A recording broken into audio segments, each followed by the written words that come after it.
Boa tarde, colegas. Tudo bem com vocês? Eu queria primeiro lamentar muito profundamente não podermos estar juntos aí na Galiza. A Galiza é hoje onde eu queria estar e vocês são as pessoas com quem eu queria estar. Mas o nosso momento não permite tudo o que a gente deseja.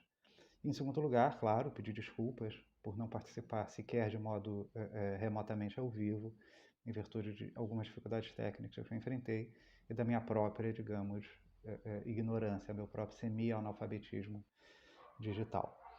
Então, gostaria de desejar que o colóquio esteja sendo um grande prazer para todo mundo que está em Vigo e pedir organização para gravar um vídeo para participar, pelo menos assim. E a organização gentilmente concordou. E eu, portanto, gravei meu trabalho, que se intitula O Diabo ao Espelho, Lugares da Poética de Adília Lopes. E meu trabalho é esse que eu passo a ler agora. Entro em Levitará Nuit, a árvore cortada, a fim de chegar ao diabo e ao espelho, ou melhor, ao diabo ou ao espelho, como prometo no título desta notícia.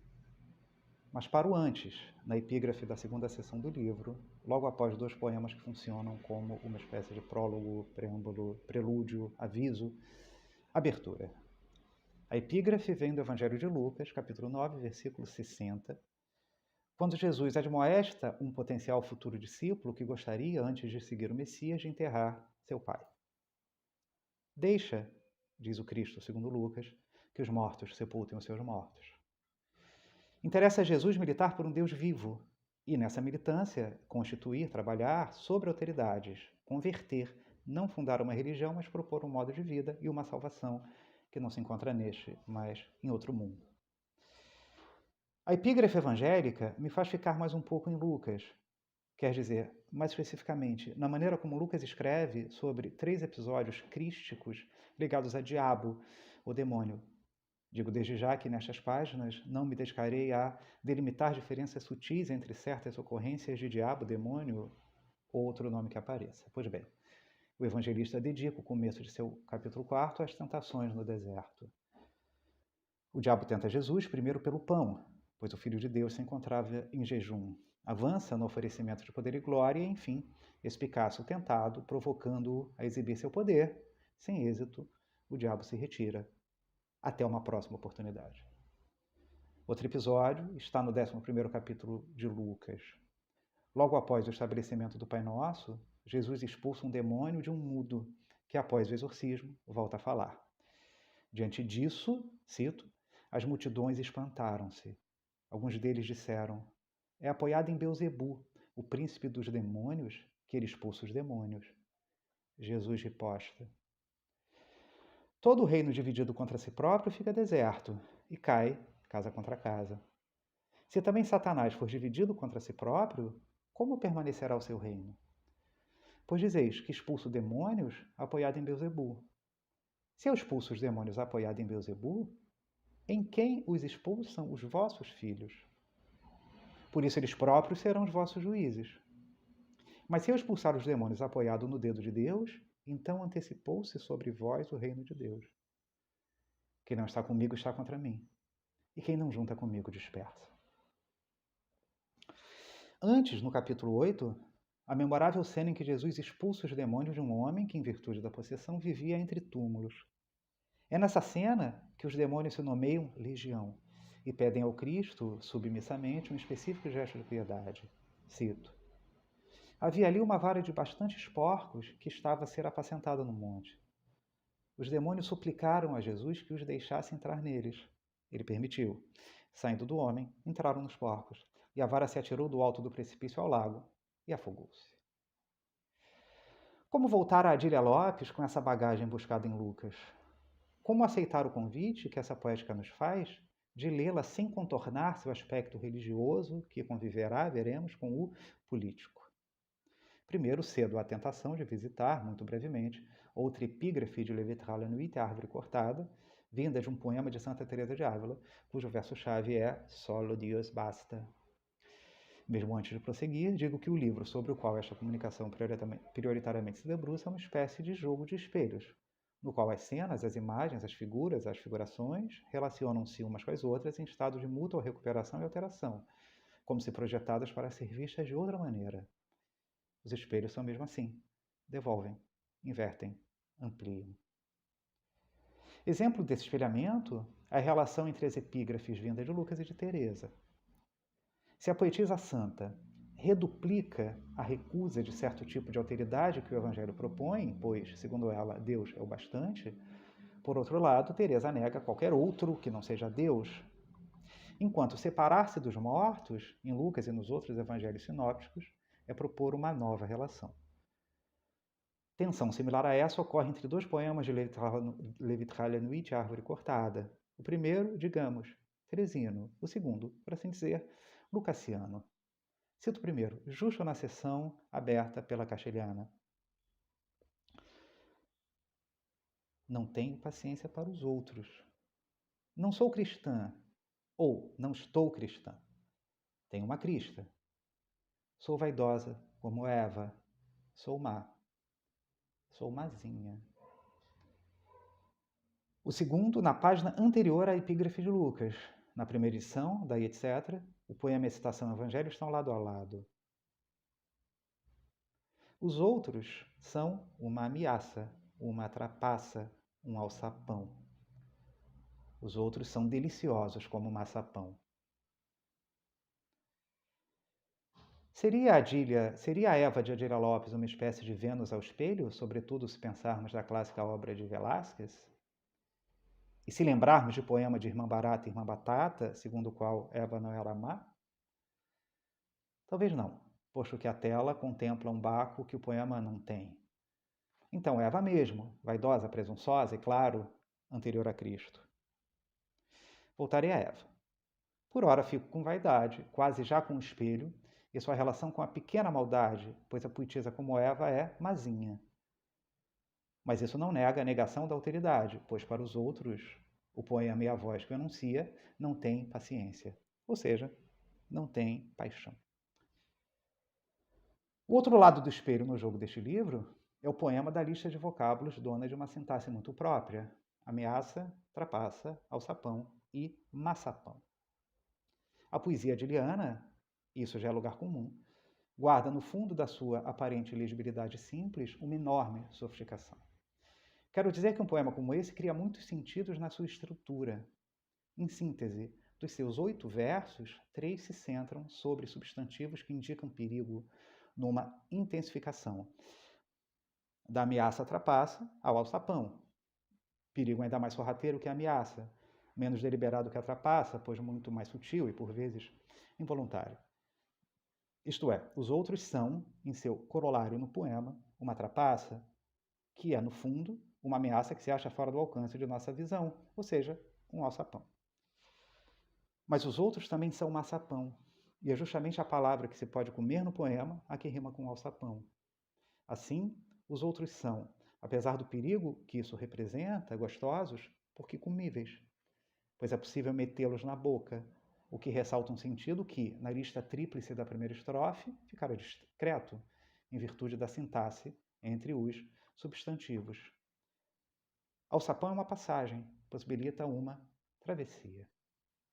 Nesse caso, o espelho não apenas devolve a imagem de quem se olha nele, mas, num jogo muito próprio, Orson Wellesiano ou Borgiano, tanto faz, mas sempre perigoso, muitas vezes delicioso. Ou seja, tem paixão.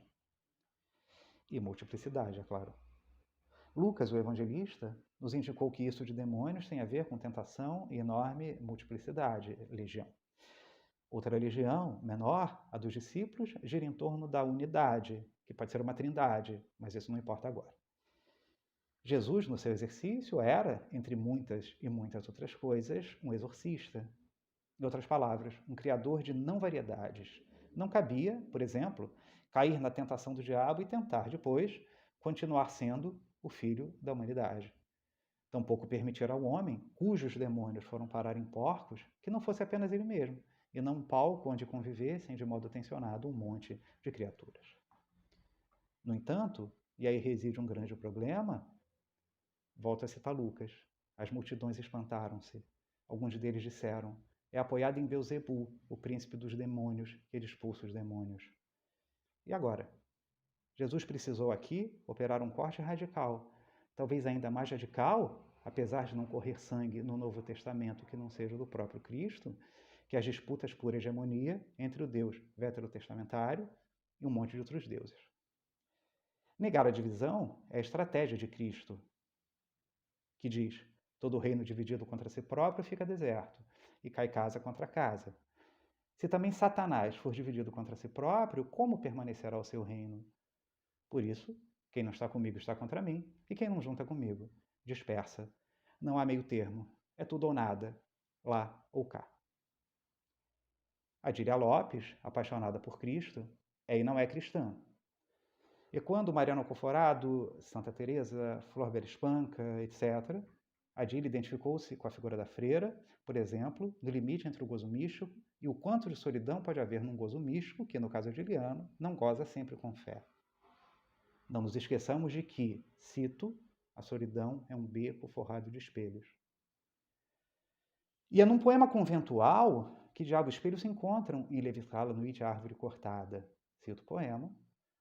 Nos quartos das freiras não há espelhos, nas igrejas não há espelhos, os espelhos são o diabo. Na etimologia da palavra diabo residem as ideias de divisão e de arremesso ao longe. E é justo por isso que esse nome serve também a um sentido também expresso por demônio. Então, em primeiro lugar, se existe afinidade no poema entre espelhos e diabo, é porque os espelhos também dividem. Antes de tudo, por causa da beleza física, potencialmente sexual, que separa o corpo erotizável de seu único caminho, que deve ser Deus. Se houvesse mais tempo, eu poderia sair da Eva de poema citado para uma Lilith que desafiou Adão não só pela insubmissão, mas pela assunção do prazer e pelo reconhecimento da própria obscuridade. Se houvesse tempo, eu poderia também me dedicar de modo mais detido ao daimon socrático, que é um bom caminho para entender alguns sentidos importantes que a história registra em torno da palavra demônio. No entanto, devo me contentar com a tensão entre múltiplo e uno, entendendo que o espelho, por duplicar a imagem necessariamente material nele refletida, inevitavelmente, logo é divisor, portanto, diabólico.